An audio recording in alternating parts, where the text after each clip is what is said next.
Good afternoon, welcome to good health. Brain tumours రావడానికి reasons ఏంటి, ఎలాంటి సిమ్టమ్స్ కనిపిస్తాయి, అలానే బ్రెయిన్ ట్యూమర్ రిమూవ్ చేయడానికి ఉన్న లేటెస్ట్ ట్రీట్మెంట్స్ గురించి మనకు తెలియజేయడానికి సికింద్రాబాద్ యశోద హాస్పిటల్స్ నుంచి senior neuro surgeon doctor KS Kiran గారు మనతో పాటు ఉన్నారు. వారిని అడిగి మరిన్ని విషయాలు తెలుసుకుందాం. High doctor, good afternoon. Good afternoon అండి. ఎస్ డాక్టర్, ముందుగా చెప్పండి, అసలు ఈ బ్రెయిన్ ట్యూమర్స్ ఎన్ని టైప్స్ ఉంటాయి? అంటే యాక్చువల్లీ అకార్డింగ్ టు క్లాసిఫికేషన్ అండి, బ్రెయిన్ ట్యూమర్స్ 4 టైప్స్గా క్లాసిఫై చేసుకోవచ్చు. ఫస్ట్ టైప్ ఏంటంటే సూప్రాటెంటోరియల్ అండ్ ఇన్ఫ్రాటెంటోరియల్. సో సూప్రాటెంటోరియల్ అంటే మనము ఈ భాగం పై వాటిది వచ్చేది సూప్రాటెంటోరియల్ అంటాం. సో ఈ భాగం కింద పార్ట్ వచ్చేది ఇన్ఫ్రాటెంటోరియల్ అంటాం. సో సూప్రాటెంటోరియల్, ఇన్ఫ్రాటెంటోరియల్ అని ఎందుకు క్లాసిఫై చేశారంటే దీనికి సిమ్టమ్స్ ఒక్కొక్కలాగా ఒకలాగా ఉంటాయి. సూప్రాటెంటోరియల్ అంటే సిమ్టమ్స్ అంటే పేషెంట్కి వచ్చే బాధలు డిఫరెంట్ లాగా ఉంటాయి, మళ్ళీ కింద ఇన్ఫ్రాటెంటోరియల్ వచ్చేది ఇంకొక లాగా ఉంటుంది. Next type of classification benign and malignant అంటాం. సో బినైన్ ట్యూమర్స్ అని అంటే ఇవి చాలా స్లో గ్రోత్, అంటే పర్ ఇయర్ 1 mm గ్రోత్ అనమాట. సో ఈ 1 mm గ్రోత్ ఉండడం వల్ల సో మనం ఏమంటామంటే దీనికి ఒకవేళ చిన్న సైజు ఉంటే దానికి అబ్జర్వేషన్లో పెట్టుకుంటాం. అదే మ్యాలిగ్నెంట్ టైప్ ఆఫ్ ట్యూమర్ అంటే ఫాస్ట్ స్ప్రెడ్, వితిన్ 1-2 monthsలో డయాగ్నోసిస్ అయిన తర్వాత ఒకవేళ మనం నెగ్లెక్ట్ చేసి ఏం చేసినా అది ఇంక్రీజ్ అయిపోయే అవకాశం ఉంటుంది. సో ఇది ఒకటి సూప్రాటెంటోరియల్, ఇన్ఫ్రాటెంటోరియల్, బినైన్, మ్యాలిగ్నెంట్. సో మా డాక్టర్స్కి మాకు సపరేట్ క్లాసిఫికేషన్ ఉంది. అంటే ఈ క్లాసిఫికేషన్ అంటే ఏంటి అంటే బ్రెయిన్లో ఎన్ని టిష్యూస్, డిఫరెంట్ టిష్యూస్ నుంచి వచ్చే టైప్ ఆఫ్ క్లాసిఫికేషన్ ఉన్నాయి. ఫర్ ఎగ్జాంపుల్ బ్రెయిన్ టిష్యూ లోపల న్యూరో ఎపిథీలియల్ సెల్స్ అని ఉంటుంది. ఆ న్యూరో ఎపిథీలియల్ సెల్స్ నుంచి వచ్చే ఒక ట్యూమర్, లేదంటే పక్కన నర్వ్స్ ఉంటాయి, నర్వ్స్ నుంచి వచ్చే ట్యూమర్, నర్వ్స్ పైన షీట్ ఉంటుంది, ఆ షీట్ నుంచి వచ్చే ట్యూమర్, లింఫాటిక్స్ అంటే బ్రెయిన్ లింఫాటిక్స్ నుంచి వచ్చే ట్యూమర్, జెమ్ సెల్స్ అంటాం, జెమ్ సెల్స్ నుంచి వచ్చే ట్యూమర్.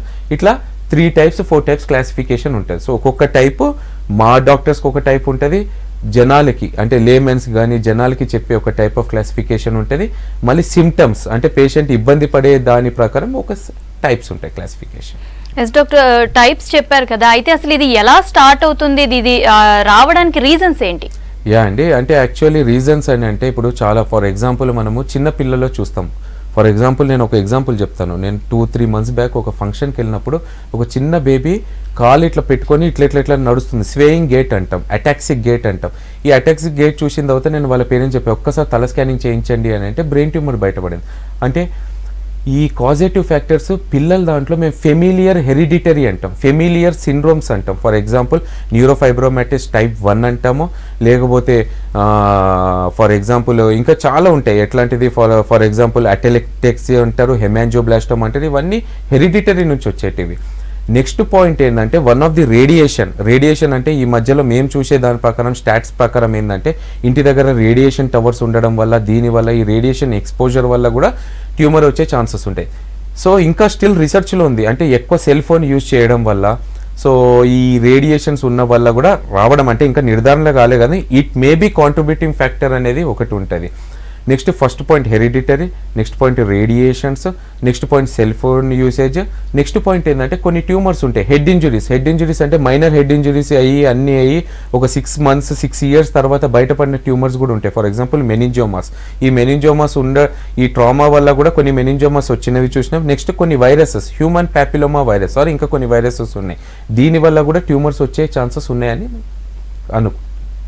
ఎస్ డాక్టర్, ఇప్పుడైతే రీజన్స్ అయితే చెప్పారు, ఇందాక మీరు ఒక ఎగ్జాంపుల్ కూడా చెప్పారు కదా, అయితే అసలు పిల్లల్లో వచ్చింది అని ఎలా తెలుసుకోవాలి, సిమ్టమ్స్ ఎలా ఉంటాయి? ఇప్పుడు చూడండి, పిల్లల్లో ఇప్పుడు నేను ఇంతకుముందు క్లాసిఫికేషన్ చెప్పాను, సూప్రాటెంటోరియల్ అండ్ ఇన్ఫ్రాటెంటోరియల్. పీడియాటిక్ ఏజ్ గ్రూప్లో మోస్ట్లీ సూప్రాటెంటోరియల్ అంటే ఈ మెదడు నుంచి ఈ పై భాగం వచ్చే పార్ట్ తక్కువ ఉంటుంది. ఇన్ఫ్రాటెంటోరియల్ అంటే ఈ పార్ట్ చిన్న మెదడు అంటుంటాం, చిన్న మెదడు. సో చిన్న మెదడు నుంచి వచ్చే ఛాన్సెస్ పిల్లల దాంట్లో చాలా ఉంటాయి. ఇన్ఫ్రాటెంటోరియల్ ట్యూమర్స్ ఇవి చాలా కామన్ అనమాట. ఫర్ ఎగ్జాంపుల్ మెడిలోబ్లాస్టోమా అని ఒక ట్యూమర్ ఉంటుంది, ఇంకా నెక్స్ట్ కొన్ని ఉంటాయి, ఏది లింఫోమాస్ ఉంటాయి, కొన్ని ట్యూమర్స్ ఉంటాయి పీడియాటిక్ ఏజ్ గ్రూప్లో చాలా ట్యూమర్. సో ఇవి ప్రజెంటేషన్ కూడా పిల్లల దాంట్లో ఏంటంటే కొన్ని ఫిట్స్గా ప్రజెంట్ అవుతాయి, కొన్ని గేట్ డిస్టర్బెన్స్ అంటే నడుస్తుంటుంటే తూలిపోతున్నారు, ఒక సైడ్ పడిపోతున్నారు, లేకపోతే నడుస్తుంటుంటే కాలు జాపి నడుస్తున్నారు అని చెప్పి కొన్ని సిమ్టమ్స్ ఉంటాయి, టిపికల్ సిమ్టమ్స్ ఉంటాయి, అవి ఉంటాయి. లేకపోతే క్రేనియల్ నర్వ్ ప్యాల్సిస్ అంటాం. క్రేనియల్ నర్వ్ ప్యాల్సిస్ అంటే కన్ను ఒక గుడ్డు ఒక సైడ్ వెళ్ళిపోవడం, లేకపోతే రెప్ప కింద పడిపోవడం, ఇట్లాంటి సిమ్టమ్స్ కూడా పీడియాటిక్ ఏజ్ గ్రూప్లో చూస్తుంటాం.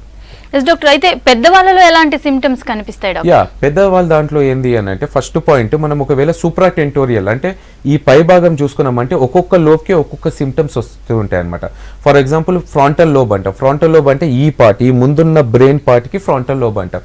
ఈ ఫ్రాంటల్ లోబ్ పేషెంట్స్ చాలా మంది సైకాట్రిక్గా ప్రజెంట్ అవుతారు. అంటే పిచ్చి పిచ్చిగా చేయడము, anti social behaviour, emotional instability, ఈ క్యారెక్టర్స్తో ఇప్పుడు చాలా మంది సైకాట్రిక్ పేషెంట్స్ సైకాట్రిక్ డాక్టర్ దగ్గర వెళ్తారు. అక్కడ వెళ్ళి ఇమేజింగ్ చేసుకుని తర్వాత మా దగ్గరకు వస్తారు. అంటే ఇవి ఇన్సిడెంటల్గా సైకాట్రిక్ సిమ్టమ్స్తో ప్రజెంట్ అవుతారు. నెక్స్ట్ పార్ట్ ఏంటంటే temporal lobe tumours. Temporal lobe tumours అంటే ఈ పార్ట్, ఇది ఫ్రాంటల్, ఇది టెంపరల్. ఈ టెంపరల్ నుంచి వచ్చే పేషెంట్స్ మోస్ట్లీ విజువల్ హాల్యూసినేషన్స్ అంటే కళ్ళ ముందు ఫ్లాషెస్ ఆఫ్ లైట్ రావడము, ఒక ఆకారం ఇట్లా కనిపించడము, ఈ హాల్యూసినేషన్స్తో వస్తారనమాట. నెక్స్ట్ పాయింట్ ఏంటంటే కొంచెం విజన్ డిఫెక్ట్తో వస్తుంటారు. నెక్స్ట్ ఫిట్స్తో వస్తూ ఉంటారు అనమాట. Next point parietal lobe syndromes అంటాం. పెరైటల్ లోబ్ అంటే ఈ లోబ్లో వచ్చే ట్యూమర్స్ వీళ్ళకి ఏమవుతుంది అంటే క్యాలిక్యులేషన్ ప్రాబ్లం ఉంటుంది, రైట్ లెఫ్ట్ డిఫరెన్షియేషన్ ప్రాబ్లం ఉంటుంది. నెక్స్ట్ ఫింగర్ అగ్నోసియాస్ అంటాం. అంటే ఫింగర్ కౌంటింగ్ కానీ క్యాలిక్యులేషన్స్ కానీ ఇవన్నీ డిఫిసిట్ అయ్యి వస్తూ ఉంటారు. సో ఇది ఒకటి. నెక్స్ట్ పాయింట్ ఏంటంటే ఆక్సిపిటల్ లోబ్ అంటాం. సో ఆక్సిపిటల్ లోబ్ అంటే ఈ వెనకాల పార్ట్, ఇది మెయిన్గా చూపు సంబంధించిన పార్ట్ అనమాట. ఈ చూపు లోపల కొంచెం విజువల్ కొంచెం ఈ చూపు మందగిచ్చడము, లేకపోతే హాల్యూసినేషన్స్ ఇవన్నీ రావడం, ఇవన్నీ ఉంటాయి అన్నమాట. ఎస్ డాక్టర్, ఈ హెడేక్ విషయానికి వస్తే చాలా వరకు ఎక్కువగా ఇబ్బంది పడుతూ ఉంటారు. అయితే వచ్చే ప్రతి హెడేక్ ఈ బ్రెయిన్ ట్యూమరే అంటారా? సో ఇదే అండి, ఇప్పుడు మెయిన్ క్లినిషియన్స్ కానీ న్యూరో వాళ్ళకి కానీ మెయిన్ ఛాలెంజింగ్ ఏంటంటే హెడేక్స్. యాక్చువల్లీ హెడేక్ క్లాసిఫికేషన్ చూసుకుంటే చాలా టైప్స్ ఉన్నాయి, అరౌండ్ 10 to 15, 20 టైప్స్ ఉంటాయి. సో ఇప్పుడు మేము ఎక్కడైనా ప్రాక్టీస్ చేస్తున్నప్పుడు ఒక పేషెంట్ వచ్చినప్పుడు వచ్చిన వెంబనే ఒక ఎంఆర్ఐ రాయాలన్నా సిటీ రాయాలన్నా 1000 టైమ్స్ ఆలోచిస్తాం, అనవసరమైన ఖర్చు ఇవన్నట్లు. ఎందుకంటే ఈ హెడేక్ ఇంటర్మింగిల్ విత్ మైగ్రేన్ కావచ్చు, లేకపోతే సైనోసైటిస్ కావచ్చు, ఎన్నో రకాలు ఉంటాయి. సో నేను నా ఇనిషియల్గా నా పేషెంట్ అంటే క్లియర్ కట్ కాదు, మామూలు హెడేక్తో ప్రజెంట్ ఇచ్చారు. రేజ్డ్ ఆఫ్ ఐసీపీ అంటాం. రేజ్డ్ ఆఫ్ ఐసీపీ అంటే intracranial pressure because of tumour పెరిగినప్పుడు పేషెంట్ ఏంటంటే హెడేక్తో పాటు వామిటింగ్స్ రావడం, అర్లీ మార్నింగ్ వామిటింగ్స్ రావడము, కళ్ళు తిరగడము. సో ఇదే సిమ్టమ్స్ మళ్ళీ మైగ్రేన్లో కూడా ఉంటాయి. సో అట్లాంటి పేషెంట్స్ సిమ్టమాటిక్గా ట్రీట్మెంట్ పెట్టిన తర్వాత కూడా రిలీవ్ కావట్లేదు అని అంటే దెన్ ఇమేజింగ్ అవి చేసుకొని నిర్ధారిస్తాం వెదర్ ఇట్ ఈస్ ఎన్ ట్యూమరా, లేదంటే మైగ్రేన్ సిమ్టమ్సా, లేకపోతే అదర్ కాసెస్ ఆఫ్ హెడేక్ అనేది చేస్తాం. సో హెడేక్ అనేది ఎవ్రీ క్లినిషియన్కి మంచి ఛాలెంజింగ్ అనమాట. అంటే ఎన్నో టైప్స్ ఉన్నాయి, అందులో ఏ టైప్ అని పట్టుకొని మనం ముందుకు వెళ్ళడమే ఇంపార్టెంట్ అనమాట. సో ఈ హెడేక్స్ అనేవి మెయిన్గా ట్యూమర్స్లో ఎందుకు వస్తుంటాయి అంటే పెయిన్ సెన్సిటివ్ స్ట్రక్చర్స్ అంటాం. సో బ్రెయిన్ లోపల అన్ని పార్ట్ పెయిన్ సెన్సిటివ్ కాదు, కొన్ని ఇన్సెన్సిటివ్, అంటే ఆ పార్ట్లో ఉన్నంతసేపు మనకు సిమ్టమ్స్ బయటపడదు. ఎప్పుడు మనకి pain sensitive structures, for example meninges అంటే బ్రెయిన్కి సప్లై చేసే పొర, పెరియాస్టియం అంటే మన బోన్కి ఏది ఉందో ఆ బోన్ పార్ట్ కూడా ఇన్వాల్వ్, బోన్ పైన పెరియాస్టియం లేయర్ ఉంటుంది, ఆ లేయర్కి ఇన్వాల్వ్ అయినా, లేకపోతే నర్వ్స్ చుట్టూ ఉన్న షీట్స్కి ఇన్వాల్వ్ అయినా పెయిన్ వస్తుంది అనమాట. సో ఆ పెయిన్ వచ్చిన తర్వాత హెడేక్ అనే సిమ్టమ్స్ అవుతుంది. ఇది one of the cause for brain tumours. Next raised intracranial hyper tension అంటే బ్రెయిన్ వల్ల ప్రెషర్ పెరగడం వల్ల మనకి పేషెంట్ హెడేక్తో ప్రజెంట్ అవుతారు. సో ఇట్లా 2 టైప్స్గా ఇట్లా చేసుకోవచ్చు.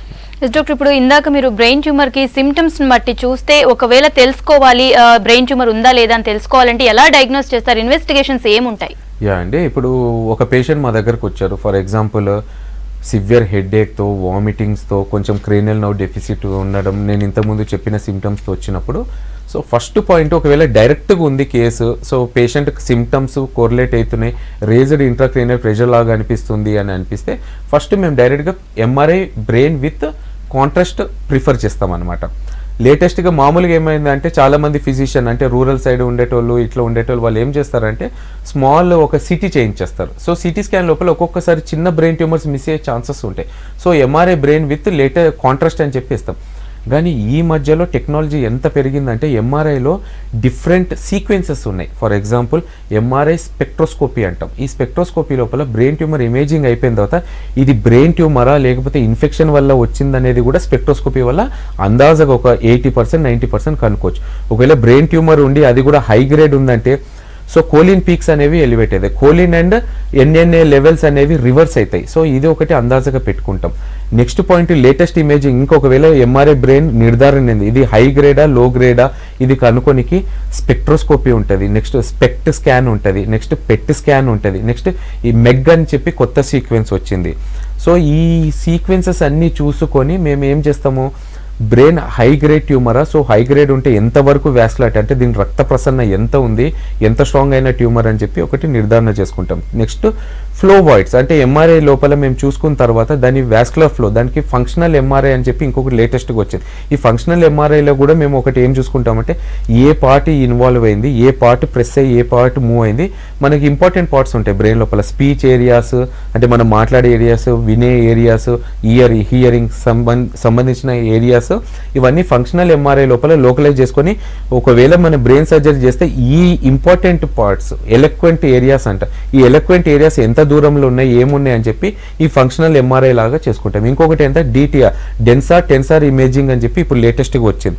ఇవి ఏం చేస్తాయంటే మన ఆపోజిట్ సప్లై చేసే నర్వ్ ఫైబర్స్, కాళ్ళు చెయ్యి సప్లై చేసే నర్వ్ ఫైబర్స్ అన్ని ఎంత డిస్టెన్స్లో ఉన్నాయి, ఇవి పుష్ అయినాయా లేకపోతే ఇన్వాల్వ్ అయినాయా అని చెప్పేది ఈ ఇమేజింగ్స్ వల్ల ఇవన్నీ చూసుకొని మేము నిర్ధారణ చేసుకుంటాం. డాక్టర్, ఇప్పుడున్న లేటెస్ట్ టెక్నాలజీ ప్రకారం చూసుకుంటే ఈ బ్రెయిన్ ట్యూమర్స్ కి అడ్వాన్స్డ్ ట్రీట్మెంట్ మెథడ్స్ ఏంటి? ఇప్పుడు బ్రెయిన్ ట్యూమర్స్కి అడ్వాన్స్డ్ ట్రీట్మెంట్ అంటే ఫస్ట్ మేము ఎనీ న్యూరో సర్జన్ కానీ ఎనీ సర్జన్స్ కానీ ఫస్ట్ ట్యూమర్ వచ్చేసరికి whether it is a high గ్రేడా లో గ్రేడా అని చెప్పి చూసుకుంటాం.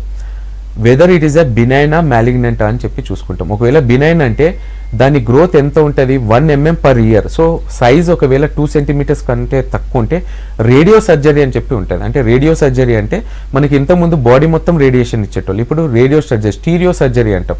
సో సంబంధించిన పార్ట్కే రేడియేషన్ ఇస్తాం ఒకవేళ less than 2 centimeters ఉంటే.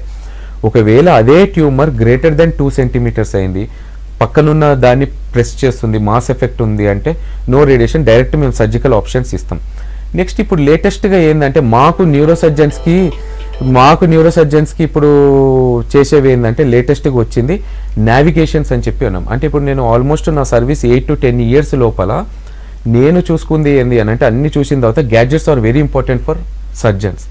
లేటెస్ట్ గ్యాడ్జెట్స్ వల్ల పేషెంట్ అవుట్కమ్ కూడా చాలా బాగుంటుంది. ఫర్ ఎగ్జాంపుల్ నేను చేసే యశోద హాస్పిటల్ లోపల నావిగేషన్ అనే ఒక మిషన్ ఉంది. నావిగేషన్ అంటే ఏంటంటే మేము పేషెంట్కి స్కానింగ్ ఏది చేస్తామో నావిగేషన్ మోడ్ లోపల స్కాన్ చేసి ఆ సీడీ తీసి నావిగేషన్ మిషన్లో పెట్టి మా ప్లాన్ గీసుకుంటాం. సో ఆ ప్లాన్ లోపల మాకు నావిగేషన్ ఉన్న ఏరియాలో ట్యూమర్ ఎక్కడ ఉంది ఏంది ఆ ప్రిసైజ్గా ఆ పాయింట్ చూసి ఓన్లీ ఆ పాయింటే ఓపెన్ చేసి సర్జరీ చేసి వస్తాం. నెక్స్ట్ న్యూరో మానిటర్స్ అంటాం. న్యూరో మానిటర్స్ అంటే ఇది మా అనస్థీషియా సపోర్ట్ వల్ల న్యూరో మానిటర్స్ అంటే లింబ్ ఏరియా, సప్లై చేసే ఏరియా, ఈ ఏరియాస్ అన్నీ అక్కడ మేము సర్జరీ చేస్తుంటే మానిటర్ చేస్తుంటారు వాళ్ళు. సో మేము ఒకవేళ ఇంపార్టెంట్ పార్ట్ని ఏమైనా ప్రెస్ చేస్తే అక్కడ వేవ్స్లో చూపిస్తుంటారు యువర్ టచింగ్, అంటే ఒక క్రిటికల్ పార్ట్ని మీరు టచ్ చేస్తున్నారు, ఈ ప్రాబ్లం వచ్చే ఛాన్సెస్ ఉంటుంది అని చెప్పి చూస్తుంటారు. సో ఆ పార్ట్ని వదిలేసి మేము వేరే పార్ట్ సర్జరీ చేసే అవకాశం ఉంటుంది. సో నెక్స్ట్ ఇది నావిగేషన్ ఇది అయిపోయిన తర్వాత nowadays we are doing awake క్రేనియోటమీ.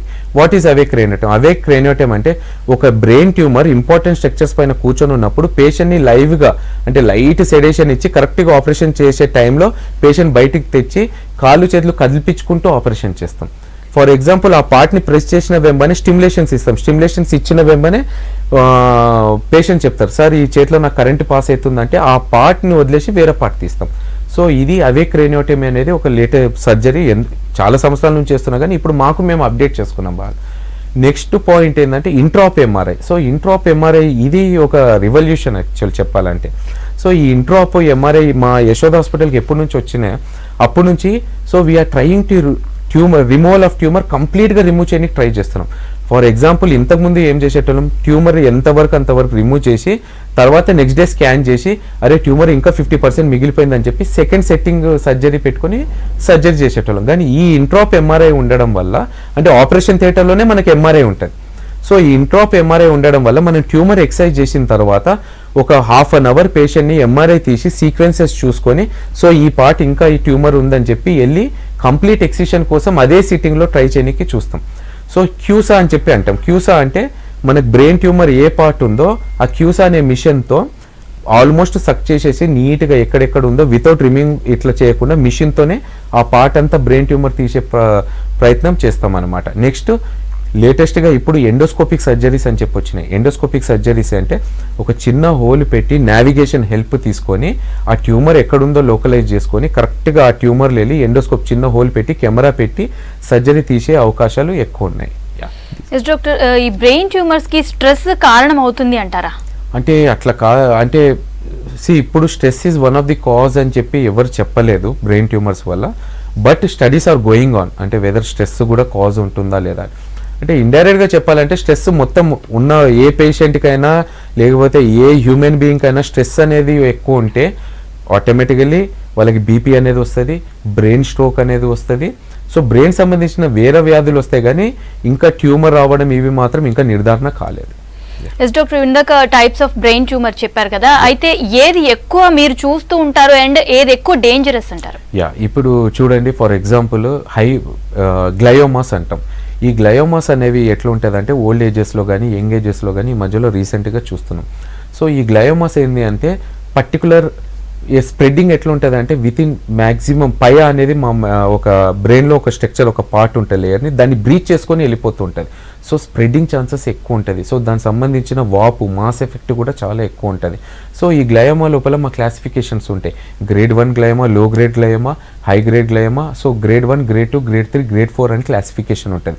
So ఈ క్లాసిఫికేషన్ ఉన్న ట్యూమర్స్ మేము అందాజగా ఎంఆర్ఐ ఇప్పుడు లేటెస్ట్ చెప్పిన సీక్వెన్స్ వల్ల ఏ గ్రేడ్ ఉంది, సో ఇది కంప్లీట్ రిమూవల్ చేయాలా వద్దా అని చెప్పి మేము ముందనే అంటే ప్రీ ఆఫ్ డిస్కషన్స్ అంటాము. అంటే ఒక సర్జరీకి వెళ్ళే ముందు మేము ఇది ఏ టైప్ ఆఫ్ ట్యూమర్, హై గ్రేడా లో గ్రేడా అని చెప్పి అసెస్ చేసుకుంటాం. ఒకవేళ లో గ్రేడ్ ఉంటే కంప్లీట్ రిమూవల్ కోసం ట్రై చేస్తాం.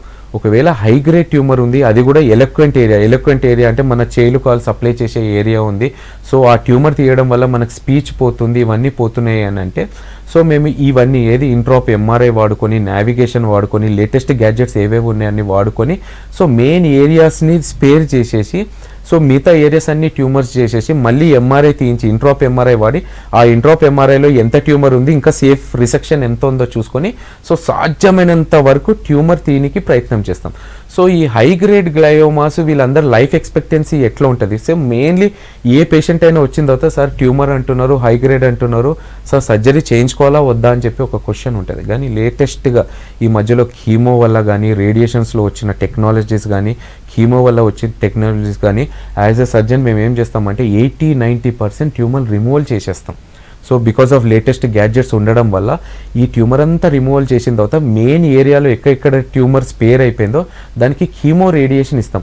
దీనివల్ల నెక్స్ట్ పాయింట్ ఏంటంటే ఈ బయాప్సీ ప్యాథాలజిస్ట్ వాళ్ళ చేతిలో కూడా IHC అంటాం, ఇమ్యునోహిస్టోకెమిస్ట్రీ అంటాం. సో ఒక బయాప్సీ పంపించిన తర్వాత ప్యాథాలజిస్ట్ కూడా IHC పంపించి ఇందులో రేడియేషన్ కాంపిటెంటా లేదంటే కీమో కాంపిటెంటా అంటే ట్యూమర్ దేనికి ఎక్కువ రియాక్ట్ అవుతుంది అని చెప్పి ఈ బయాప్సీ వల్ల కూడా మేము చేసుకొని సో పేషెంట్ లైఫ్ స్పాన్ని 1 year ఉండేది 5-6 years, 7 years, 8 years పెంచిన రోజులు కూడా. స్టిల్ నా దగ్గర పేషెంట్స్ వచ్చారు అంటే high grade glioma with in 1 yearలో చనిపోతారు ఇట్లా అన్నారు. స్టిల్ నా పేషెంట్స్ దగ్గర సిన్స్ 7 years నుంచి రివ్యూ ఉన్నారు, still they are survive. Yes doctor, ఈ సర్జరీస్ ఇవన్నీ అయిపోయిన తర్వాత మళ్ళీ వచ్చే అవకాశం ఎంతవరకు ఉంటుందంటారు? ఇప్పుడు హై గ్రేడ్ గ్లయోమాలు ప్రాబ్లం ఏంటంటే అండి, ఇప్పుడు ఒక పేషెంట్ మా దగ్గరకు వస్తారు, సర్జరీ చేయించుకుంటారు. సో మన ఇండియన్ దాంట్లో financial is also one of the main cost అనమాట.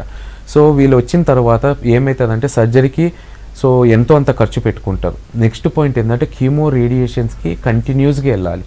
సో ఈ కీమో రేడియేషన్స్ వల్ల ఫాలోఅప్ లేకపోవడం వల్ల పేషెంట్స్కి ఏమవుతుంది అంటే మళ్ళీ ట్యూమర్స్ అన్నీ సో రీసెంట్గా నేను ఒక 2 months బ్యాక్ ఒక కేసు చేశాను, సిమిలర్ హై గ్రేడ్ ఆపరేషన్ చేశాను. సో మెయిన్గా కాలు చేతులు సప్లై ఏరియా దగ్గర చేశాను. సో వాళ్ళు సర్జరీ చేసుకున్న తర్వాత మిగతా ట్యూమర్ హై గ్రేడ్ అని వచ్చింది, రేడియేషన్ చేయించుకోండి అని అంటే రేడియేషన్ చేయించుకోలేదు. సో ఈ రేడియేషన్ చేయించుకున్న తర్వాత 3 months తర్వాత ఉన్న ట్యూమర్ కంటే నేను ఎక్సర్సైజ్ చేసిన కంటే 50% పెంచుకొని వచ్చేసాను. సో అదే అంటున్నాను, అప్పుడులాగా అపోహలు తగ్గాయి, ఇప్పుడు లేవు అసలు. అంటే ఏంటంటే ట్యూమర్ వస్తే మనం చనిపోతాము, ట్యూమర్ వస్తే మన లైఫ్ స్పాన్ తగ్గిపోతుంది, ఇట్లా కాదండి. ఇప్పుడు ఏంటంటే లేటెస్ట్ టెక్నాలజీ వల్ల ట్రీట్మెంట్లో చాలా అడ్వాన్స్ మెథడ్స్ రావడం వల్ల పేషెంట్ లైఫ్ స్టైల్ మారింది, పేషెంట్స్ లైఫ్ స్పాన్ పెరిగింది, అన్నీ పెరిగి సో ఉన్నాయి. సో ఈ హై గ్రేడ్ గ్లయోమా రావడం వల్ల ఈ ట్రీట్మెంట్ అన్ని ఇవ్వడం వల్ల లైఫ్ స్పాన్ పెంచగలుగుతున్నాం. సో అది అందరికీ గుర్తుపెట్టుకోవాల్సింది ఏంటంటే బ్రెయిన్ ట్యూమర్స్ వచ్చినాయి, హై గ్రేడ్ గ్లయోమా వచ్చింది, హై గ్రేడ్ ట్యూమర్స్ వచ్చింది, మేము చనిపోతాం అనే అపోహలు పోయినాయి. ట్రీట్మెంట్ అన్ని కరెక్ట్గా పెట్టుకొని ఒక డాక్టర్ దగ్గర కరెక్ట్గా ఫాలోఅప్ చేసుకొని అన్నీ చేసుకుంటే లైఫ్ స్పాన్ మంచిగా ఉన్నాయి, రిజల్ట్స్ కూడా బాగున్నాయి. ఎస్ డాక్టర్, ఆఫ్టర్ సర్జరీ ఎలాంటి లైఫ్ స్టైల్ వీళ్ళు మెయింటైన్ చేయాలి అండ్ ఎలాంటి జాగ్రత్తలు, ముఖ్యంగా ఎలాంటి జాగ్రత్తలు తీసుకోవాలి? చూడండి, ఇప్పుడు మేము ఒక సర్జరీ చేసిన తర్వాత ఒక బ్రెయిన్ పార్ట్ని కట్ చేసుకొని లోపలికి వెళ్ళి ఆ ట్యూమర్ అన్ని రిమూవ్ చేస్తాం. సో వీళ్ళకి ఏంది అని అంటే ఫిట్స్ వచ్చే ఛాన్సెస్ ఎక్కువ ఉంటుంది. సో ఆల్రెడీ మేము ఏమేమి ట్యూమర్స్ అన్ని తీసాం ఆ పార్ట్ అంతా స్కారింగ్, గ్లయోసిస్ అంటాం మామూలుగా, మేము మెడికల్ టర్మ్లో గ్లయోసిస్, మామూలుగా వేరే వాళ్ళ దాంట్లో అర్థం కానికి స్కారింగ్ అంటాం. ఈ స్కారింగ్ నుంచి ఫిట్స్ రావడం సహజం. సో ఒక పేషెంట్ ఎవరైనా బ్రెయిన్ ట్యూమర్ సర్జరీ చేసుకున్న వాళ్ళు, అది కూడా గ్లయోమాస్ ఇట్లాంటి ఇంట్రాక్చువల్ ట్యూమర్స్ అంటాం, ఇట్లాంటి చేసుకున్న వాళ్ళు సో ఫిట్స్ వచ్చే అవకాశం ఉంటుంది కాబట్టి వాళ్ళు రెగ్యులర్ ఫిట్స్ ఉన్న మెడికేషన్స్ చేసుకొని stressful conditions, for example long journeys కానీ, లాంగ్ డ్రైవింగ్ కానీ, కోల్డ్ క్లైమాటిక్ కండిషన్స్ కానీ కొంచెం అవాయిడ్ చేసుకోమని చెప్పి నేను చెప్తూ ఉంటాను. నెక్స్ట్ పాయింట్, తిండి దాంట్లో ఇవి దాంట్లో మాత్రం మామూలుగా మేమైతే రెస్ట్రిక్షన్స్ పెట్టాను. మెయిన్లీ స్ట్రెస్ఫుల్ కానీ ఈవెంట్స్ కానీ ఏదైనా ఉంటే చెప్తాను. ఎస్ డాక్టర్, ఈ బ్రెయిన్ ట్యూమర్ ఉన్న పేషెంట్స్లో వాళ్ళు ఎలాంటి కాంప్లికేషన్స్, ఇప్పుడు మీరు అన్నారు కదా ఫిట్స్ వస్తాయి అనేసి, వీళ్ళు ప్యారలైజ్ అయ్యే అవకాశం ఏమైనా ఉంటుందా? ఇది ఇంపార్టెంట్ పాయింట్ అండి. సో న్యూరో సర్జికల్ అంటేనే మాకు చాలా ఛాలెంజింగ్ బ్రాంచ్. సో ఈ న్యూరో సర్జికల్ దాని లోపల ఏంటంటే అన్ని స్ట్రక్చర్స్ లాగా brain structure is a very sensitive structure. ఒక్కసారి ఇన్సల్ట్ కానీ ఏదైనా బ్రెయిన్కి వచ్చిందంటే దాని నుంచి పేషెంట్ తేవడం చాలా కష్టం. సో ఫర్ ఎగ్జాంపుల్ ఒక బ్రెయిన్ ట్యూమర్ తీసాం, మోటార్ కార్టెక్స్ ఏరియా అంటాం. మోటార్ కార్టెక్స్ ఏరియా అంటే బ్రెయిన్ లోపల, మోటార్ కార్టెక్స్ ఏరియా అంటే ఆపోజిట్ సప్లై చేసే బాడీ పార్ట్ ఏరియా అనమాట.